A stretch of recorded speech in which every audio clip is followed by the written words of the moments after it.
And we are live. We're back with a very special episode of Critical Conversations. It has been, can you believe it? It's been more than 2 years since I've done an episode of Critical Conversations. Don't quote me on that. It could be inaccurate, but it's been around about 2 years, give or take, which, you know, with my sieve-like memory, may as well be, 15, 16 years. I am here with DM Loki from Loki's Lounge. You might recognize this handsome bearded face from Renegades, Rogues and Runaways, which premieres right here on Crit and Miss every Friday at 7 p.m. Australian Eastern Standard Time. I can't even keep track of when all the streams start. 7 p.m. 7 p.m. Friday nights, every Friday night. Oh, thank you for joining me, man. It has been far too long. We have been working on this in the background for a little bit, for a month now, at least, something like that. About that. Yeah. And you've been like there, ready to go since day one, and I've just been like, I don't even know what to say. Just fumbling about trying to get everything up and running. It has been a hectic period in our lives. So I sincerely appreciate your patience in working with me. I enjoy watching you play with your marionettes.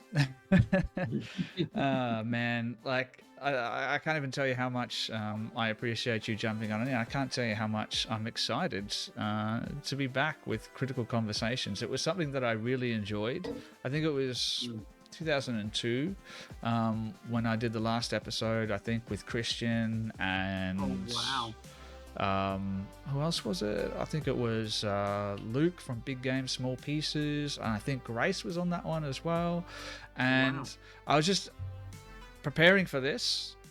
I was just sitting down and just going through like YouTube, just scrolling through to see if I could find the last episode. And it was, to say that it was a rough stream is putting it mildly. Things are a little bit more polished now, at least, if I don't say so myself. Absolutely. You can't toot your own horn, who should do it for you? Exactly. And I have quite a horn to toot, but let's not talk about my horn. That's not what we're here for. We're here to talk about you. Like I already mentioned, you might recognize DM Loki from Renegades Rouges and Runaways. But that's not all. You've been playing Dungeons and Dragons tabletop role-playing games for how long now? So let's do the math here. 22 years. So 22 years. Quite some time. That's a couple of years on my, I want to say 4. I started way back with 3.0. So So you went through the whole D&D 4th edition crisis? I have no idea what you're talking about. I went straight from 3.5 to 5, sir. We don't talk about those times. We don't talk about the dark times. I've heard speak of Dungeons and Dragons 4th edition for quite some time. I know that it's awful, and I have some vague idea of what it is that made it so awful in the first place. But you know what? Maybe we'll come back to that, because I'd like to learn a little bit more about what makes 4th edition so awful. But let's leave that darkness for a little bit later on in the stream. Let's talk about something else. Jukebox PD, thank you for joining us. Welcome to the Critverse. This is a very special episode of Critical Conversations. Let's start with you, Loki. How have you been lately? So as you and some of the other people on the channel would know, I've been going all right. However, about the end of January, I was diagnosed with stage 4 bowel cancer. So at the moment, I'm getting immunotherapy for that once every 3 weeks, because that's the minimum they can do. Mm-hmm. But we'll find out on the 16th of April if it's working or not, and if it isn't, they then go to the next stage. So yeah, It says something about your character as a person, as a dungeon master, that you could be going through something like that, and I've never seen you not smiling on a stream. It doesn't matter what's going on in your personal life. It doesn't matter like what's going on with your medical treatments. You are here every single Friday night. You are either running, you're DMing, or you're playing, and there is always a smile on your face, and there is a smile on the face on the people sitting opposite you at the table. So that, I think, also goes to show exactly how amazing tabletop role-playing games are for people and their mental health. I will always promote them. They are the best thing in the world. What is it about tabletop role-playing games, in your opinion, that because I've seen a lot of stories, I've seen a lot of posts on social media and stuff like that, talking about how tabletop role-playing games promote like mental health, inclusion, and all that kind of stuff. What is it about tabletop RPGs that you think really sort of encourages those kinds of things? There are a couple of things. So the first thing is that I know, particularly for me, when I create a character, I put a little piece of me into that character, right? So no matter what character I'm running, there's a bit of me in the character. And it allows you to work through some of those more complicated emotions, situations you could be in, things like that, in a space where it's not actually you. So you can process some of those, how other people react, or you can see how things happen in that space. But also the fact of, like, for me in particular, it's you have friends who you usually play with friends, you don't play with strangers. So you have these group of friends who rock up at your house, or you rock up at their house, and you all sit down, and you get to escape the world for a little while. And in that, all of you are laughing and having fun and going through all these different things.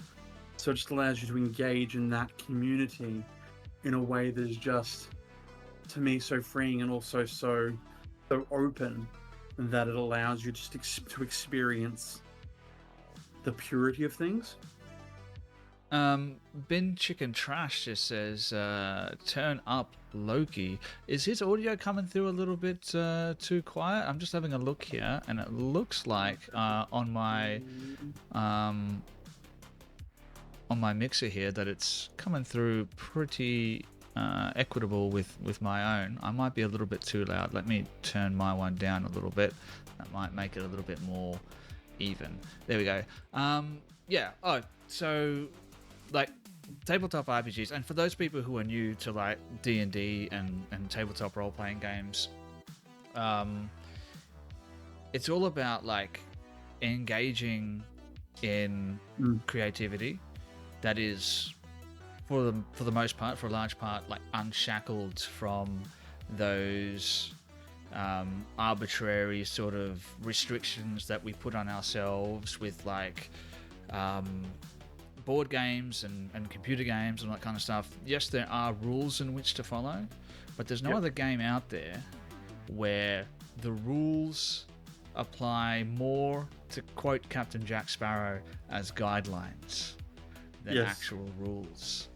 And as we grow up, you know, we start off as children, we're encouraged to be creative. We're encouraged to use our imagination to come up with these wild and wonderful stories. And then as we grow up, I don't know where it is, but at some point, you know, that imagination sort of gets crushed out of you. You know what I mean? It's no longer encouraged. And I think that's the magic of Dungeons and Dragons. And I think you hit the nail right on the head there. And it also creates a safe space. And I don't think there's as many DMs out there at the moment who go out of their way to ensure that the people at the table have a safe space like you do. Gods know, I have a bit of a what's the right word? inappropriate sense of humor at times. But there's something to be said for being able to sit at a table with friends and have a laugh about some things that may be seen as being a little bit inappropriate, but still find that sense of camaraderie where we can all sit down and sometimes laugh about subject matter which, when you really think about it, might not actually be all that appropriate to laugh about. I think, yeah. Yep, 100% agree. Like, all the time, it's just, your friends, you can shoot the proverbial shit with them, and they're not going to judge you. They're not going to jump down your throat for saying something a little bit off kilter. And it could just be because that's the way this one particular person is. So, yeah. Yeah, and like we're all sort of when we're comfortable, we revert back to that that sort of childish wonder, and what comes with that is also we revert to our more childish sense of humor. Absolutely. Nothing like some fart jokes with all my friends around the table. I know, like the first character that I ever played. With Luke from Big Game Small Pieces. He was running that one. I can't remember what the question was, but he would start every episode with sort of asking us a question about some element of our character that hasn't really come out like during roleplay, and it really it's sort of to get us in the mind zone of these characters and in their skins. And one of the things, have you ever heard about like medieval monks and how they would like transcribe like holy texts into new books and all this kind of stuff, but if you ever go through any of those old books, you'll find like little penises and stuff like drawn into the margins. All the love graffiti. I don't care how old you are, a penis joke is always fun. That's it. I got so excited to run tonight's episode that I completely forgot to start us off with our icebreaker question. Now, normally speaking, when I'm running a stream here, I start off with a banter topic, something that we can chat about. But for critical conversation, I'm going to do something a little bit different. I'm going to throw a curveball at you. I'm going to throw you a question that you may or may not be prepared to answer. Something to really get those creative juices flowing. So the icebreaker question that I prepared for tonight it's pretty simple, but it has very deep ramifications, I think. It's like an onion. It's got layers. Yes, it's got layers, like an onion or an ogre. Yes. Either way, really. Either one's fine. If you had a choice between either never watching movies again or never listening to music ever again, which one would you choose to sacrifice? And people at home as well, if you want to answer this question as well in the chat, feel free to do so. I'd love to hear your opinion.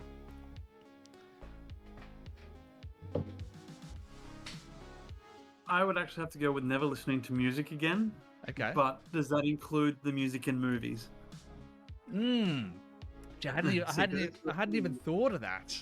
It's a good question. Because if it includes the music in movies, the movies are really boring without the build up and the effects and all that, the environment, the music sets. So yeah, that's the question. Is it just no music, or is it no music at all? You know what? Let's divide this question into two parts. Let's go movies without soundtracks. Would you prefer that? Then again, are they the old-fashioned black and white movies, or are they modern movies? I'm gonna go with all of them. See, he's DMing me right now. That's what he's doing, the son of a bitch. He's DMing me out of my own question. You chose poorly, I see. This is why I never want to bring another GM on Critical Conversations, because I just have everything turned around on me. All right, I'll take that as your answer. Just turning it back around on me. Look, I'll tell you what. I'm going to answer this question now. I'm going to go if I had the choice between sacrificing movies or music, I'm probably going to sacrifice, and this is going to be a controversial one. So, phone in with your, comments.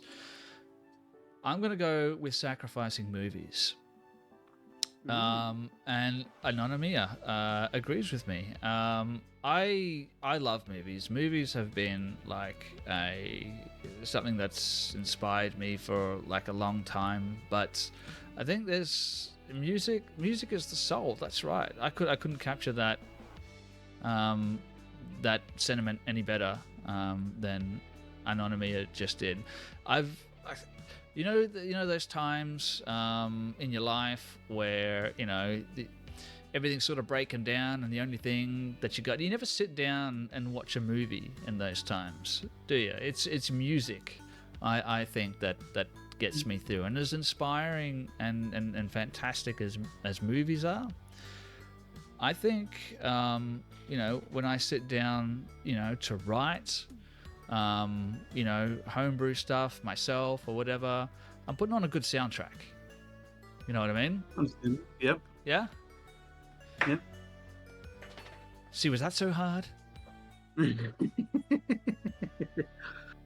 it all depends. It's all about the intricacies, isn't it, really? At the end of the day. Yeah. I really should have seen that coming. I'm going to try and come up with a better icebreaker question later on. And guys as well, if you want to chuck your answers in the Discord, maybe get some conversation going there as well. If you're new to the channel, you can find our Discord with the chat command !Discord. So, you know what we should do now that we got that icebreaker question out of the way? Let's go back.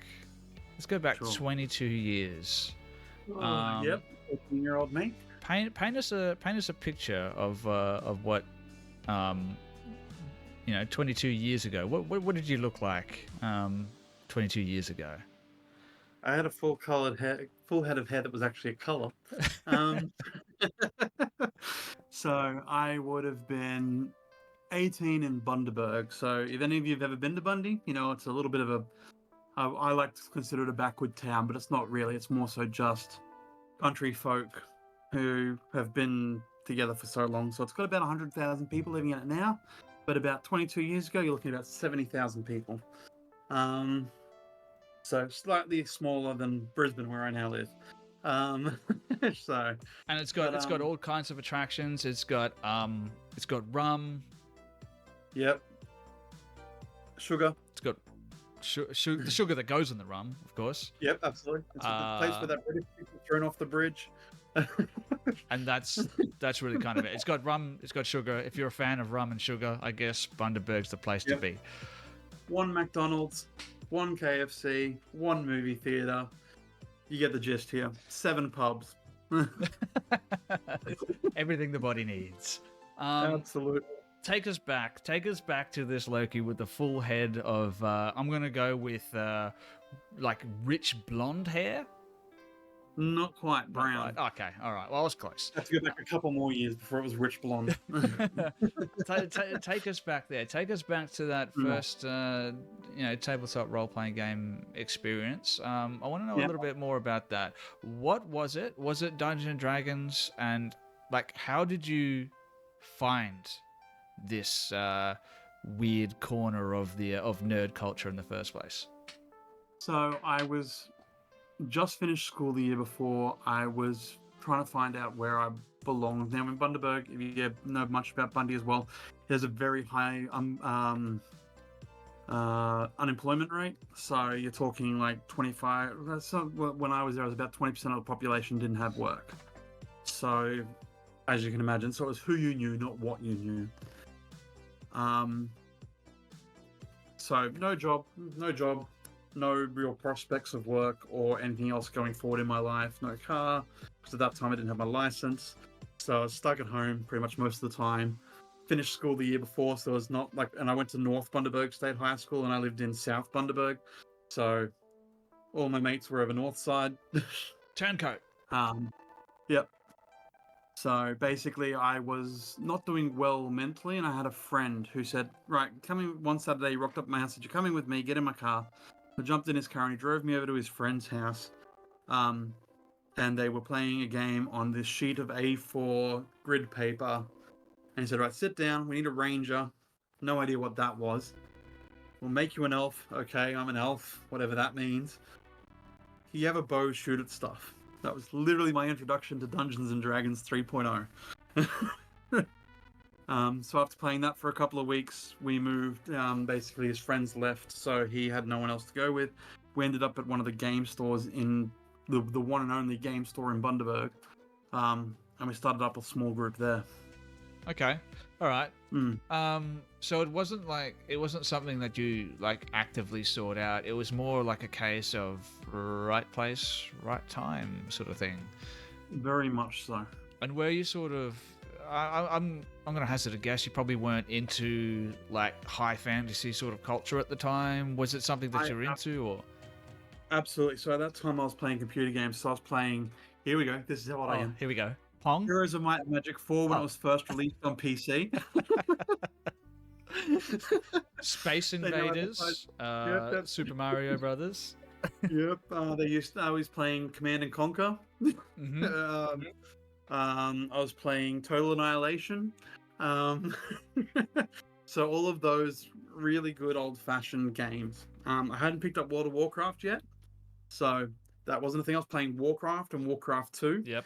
And started playing Warcraft 3 when it first came out. So yeah, so basically I enjoyed the high fantasy. I enjoyed the concept of throwing spells, short swords and shields, that whole, the honor, the respect, the whole build up there of, to me, what I look at and I go, that's sometimes what is missing in the world today is just that code of honor.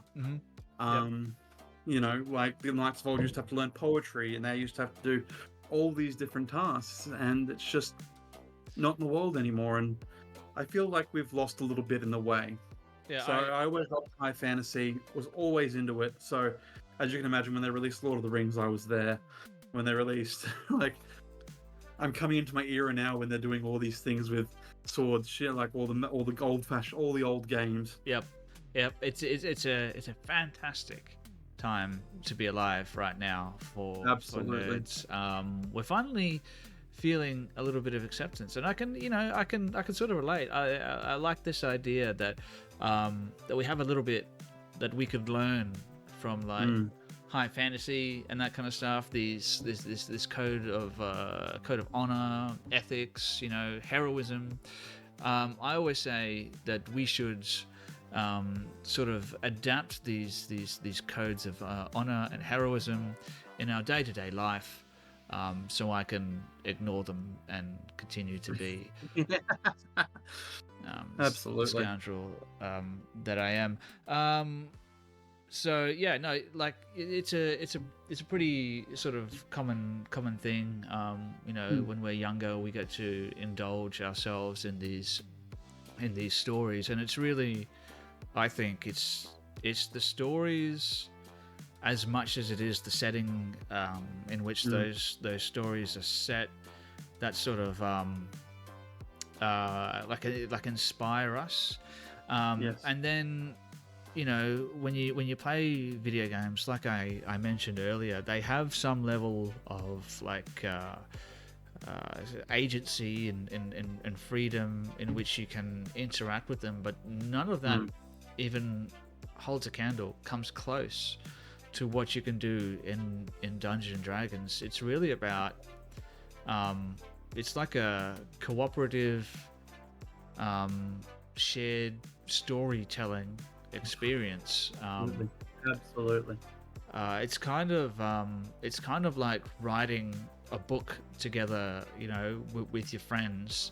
And the best thing about it is it's probably not going to get published. Most D&D games don't exactly have a AAA story attached to them, but regardless of how well written it is, or it's a story that becomes it's our story. You know what I mean? Absolutely. And there's no Yep. video game. And you listed off some real classics there. Red Alert, Yeah. the original Warcraft games. I mean, come on, guys. Can we get another one of those? I never Oh, played World of yeah. Warcraft, not once. Oh, But those original real-time strategies, yep. They were right on the ball. They always were. they were fantastic. Yeah. And I don't know about you, but there's something that in today's gaming that I just see that it's lost.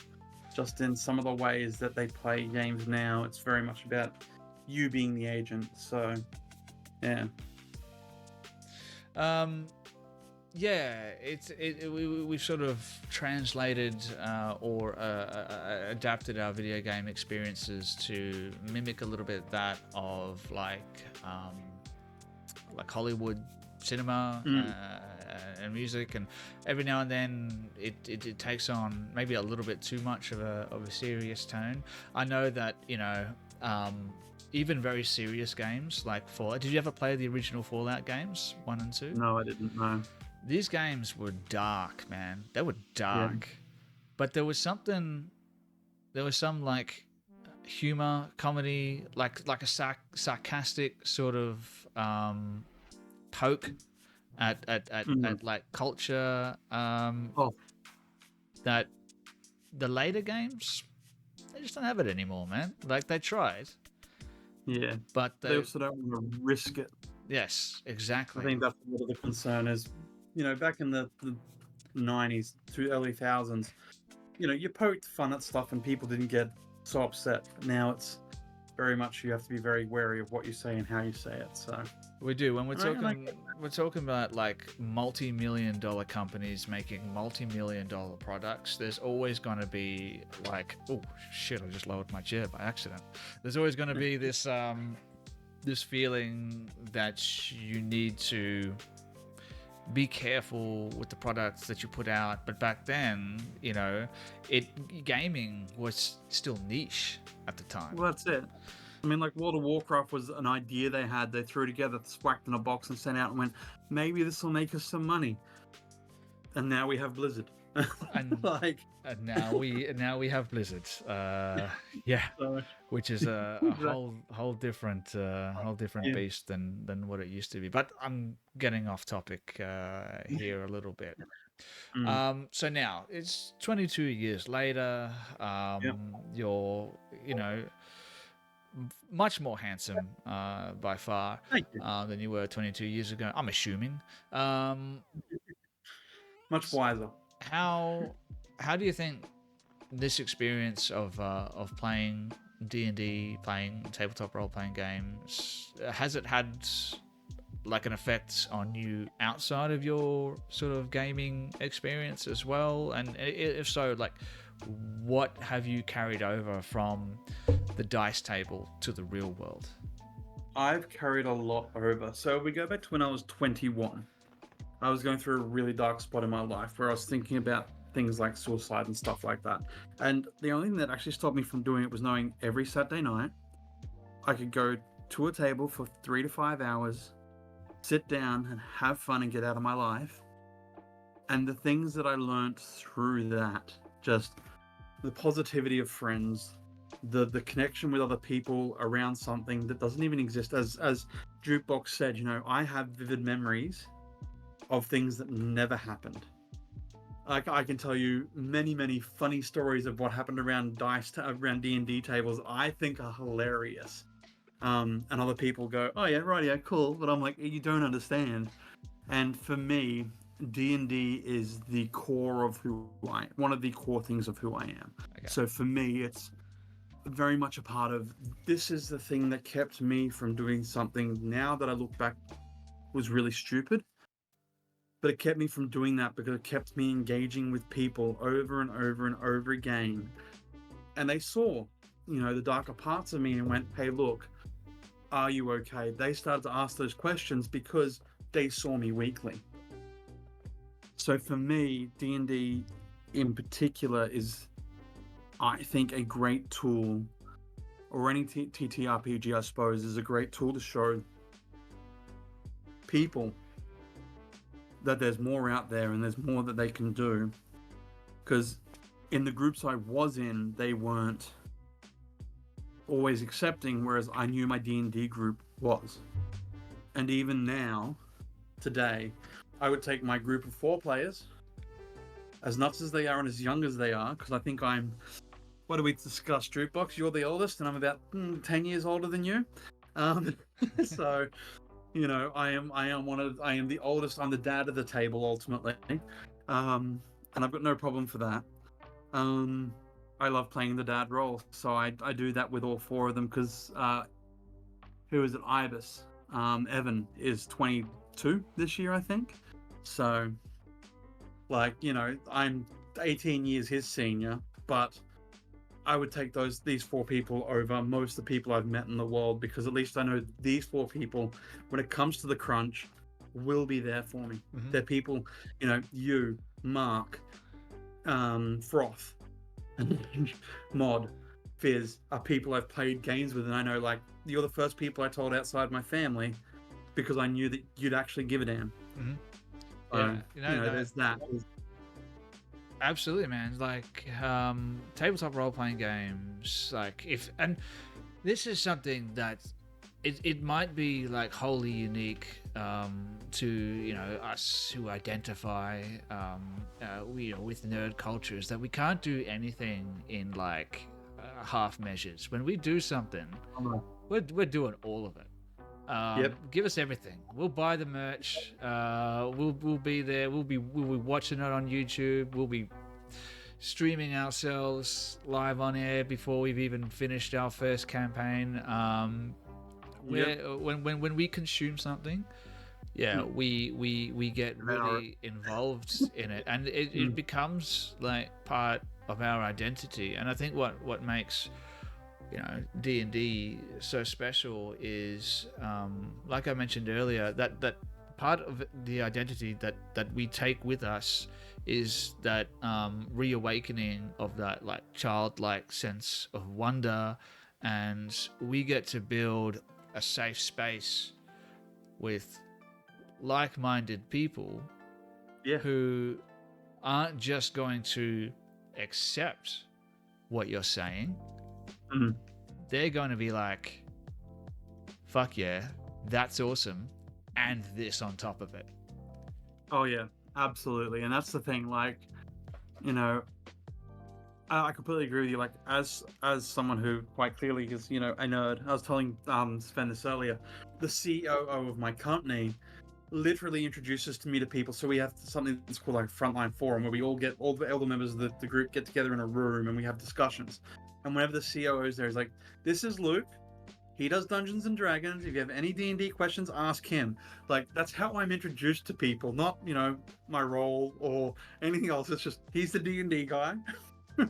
So, like, was there ever a time when you, like, because I know it's a little bit more accepted now with things like, oh, I don't know, Stranger Things, sort of re-establishing, or maybe even just establishing D&D sort of in our collective conscious of, you know, society at the moment, as something that's actually positive. Was there ever a time when you sort of felt like you didn't want people to know outside of your gaming group that you were playing D&D, or? I am a Christian, and I was raised Christian in a Christian church in Bundaberg. So, you know, it was the devil. My pastor telling me that, you know, D&D is the devil, and I'm like, how? And he's like, it just is. And I'm like, that's not a good enough answer. You need to tell me why.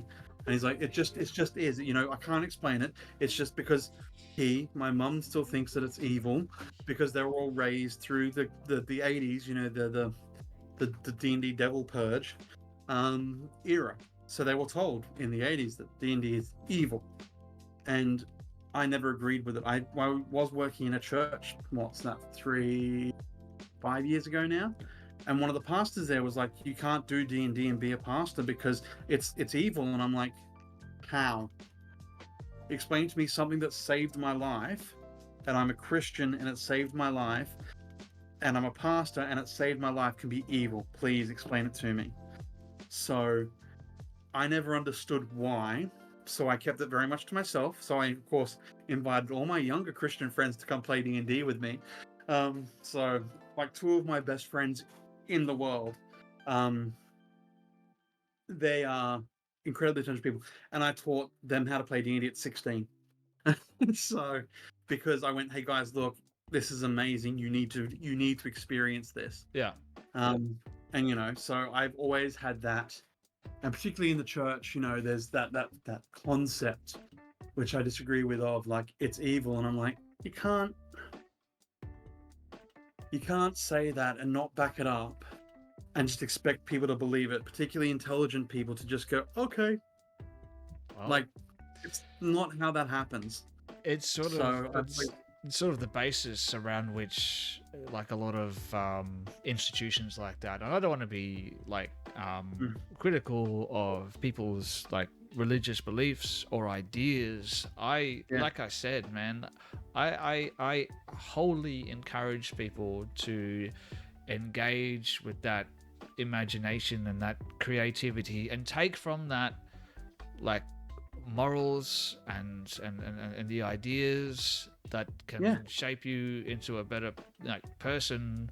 But we got to be careful that doesn't run over into being like, I don't know what the right words is that I'm looking for, like sort of blind, like, obedience. We always have to sort of question what's going on around us and look at things objectively. And there was that whole period, I think it was during the 80s, where the satanic panic around D&D was sort of, thriving. I think it was one of Tom Hanks's first credited movie roles was in a satanic panic D&D movie. Where like he played a character who was playing D&D, and he got so into it he murdered someone or something like that. And it's absolute nonsense. It absolutely is. Like, so it's so strange that, like, something so like powerful would have to go through such a struggle, and the people that know how amazing it is had to fight absolutely get it to where it is now. And I think only now it is starting to be accepted and explored as a tool for improving people's mental health. Yep. You know what I mean? Whereas, some of those more established religions actually could be damaging to people's mental health. I don't know. Absolutely, they can be. Like, I'll say it, I've got a bachelor's in ministry. I can get away with making an assessment like that. Well, I'll defer to you then in that regards. You are far more educated than I am in regards to, religious ideology as well as Dungeons and Dragons. I'm just here because I look good. Yeah, that's it. You were here because you said, I'll DM, and everyone went, get him. Pretty much. And thus was the creation of a new DM. Oh, man, I'm not going to lie. I kind of set myself up for this experience. And as frustrating as it can be at times, and like I have a pretty well documented history of, especially with Neo-Magnetic, if you're following along, I think it's been well over a month since the last episode came out, and those are fantastic episodes. But if you play tabletop role-playing games, you know that the real devil is scheduling. Oh yeah, every time. That's the real evil when it comes to tabletop role-playing games. We're not sacrificing cats in the basement. Not if we don't have to, at least. Yeah. Like every now and then, bi-weekly cat sacrifices. But yeah, scheduling is the real evil. Is that something that you've sort of... How do you navigate that? For me, it's been really easy. So Vi, Moors, and Aurora, who are three of my players, they've played in Ungoliant before. So before I started streaming this round, we played an entire campaign for 3 years in it. So they've been on a completely different island in the ocean. and they very rarely they touch the very bottom of the continent they're now in and things like that. So they learned from that experience that, you know, I needed them to show up every week, because if they didn't show up every week, we didn't get movement forwards.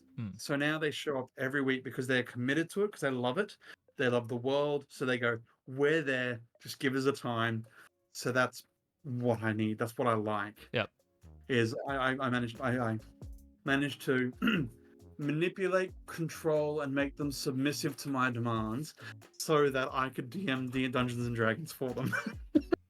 That's one way of putting it. I would say you've just created such a lovely homebrew experience that they just want to come back every single week. But if you want to put it that way, you know.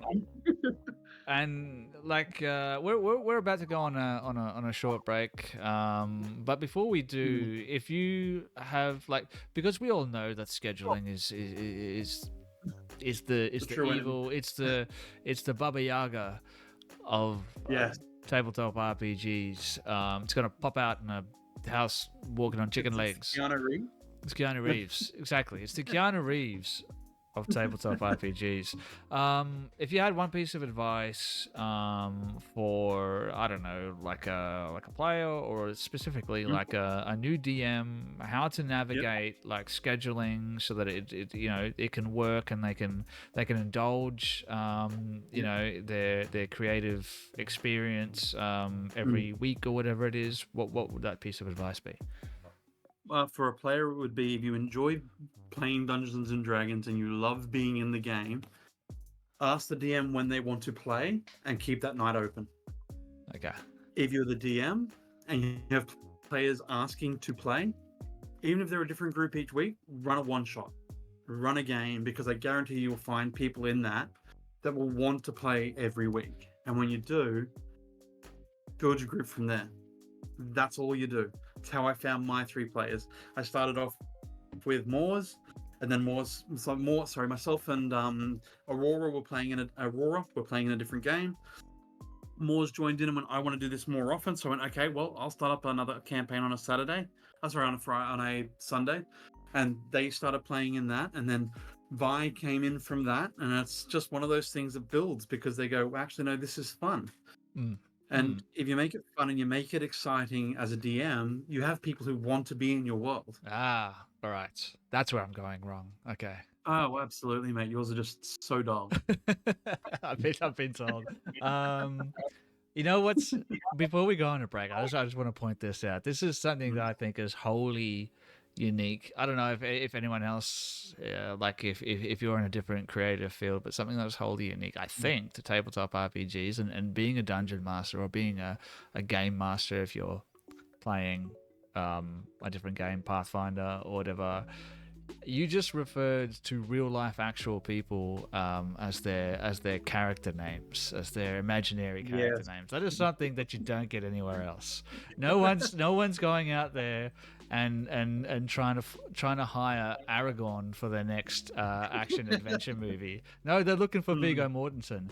No, but in tabletop role playing games, you become that character. Oh, absolutely.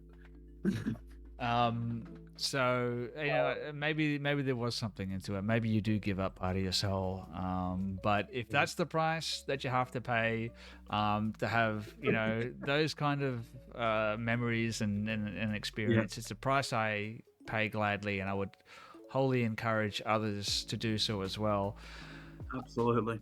We're going to go on a short break, mostly because I've had too much strongbow, and nature is calling. So stick with us. If you're watching this on social media or YouTube later down the line, I might cut this into 2 parts. This will be the end of part 1. You should see the part 2 coming up pretty soon. So stick around. Maybe check out a couple of our fundraisers. We have a QR code in the bottom left-hand corner of the screen. Give that a scan. We'll explain a little bit more about that when we come back. So we'll see you all again very soon, guys. See you guys.